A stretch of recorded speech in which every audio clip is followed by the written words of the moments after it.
आम्ही गावोगावी फिरतो, घरोघरी सगळ्यांच्या घरी फिरतो, टिपऱ्या खेळतो आणि आम्ही त्याच्यातून आनंद घेतो.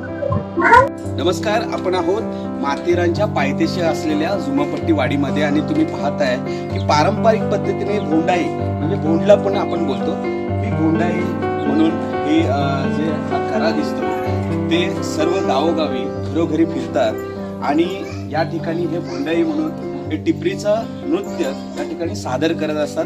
लहान मुलं त्यातून आनंद घेत असतात आणि ही परंपरा आणि जी संस्कृती आहे ही ह्या लहान मुलांकडनं आपल्या परदाद्यांची जपली जाते. हे मात्र विशेष आहे. माथेरान कट्टासाठी दिनेश सुतार, माथेरान.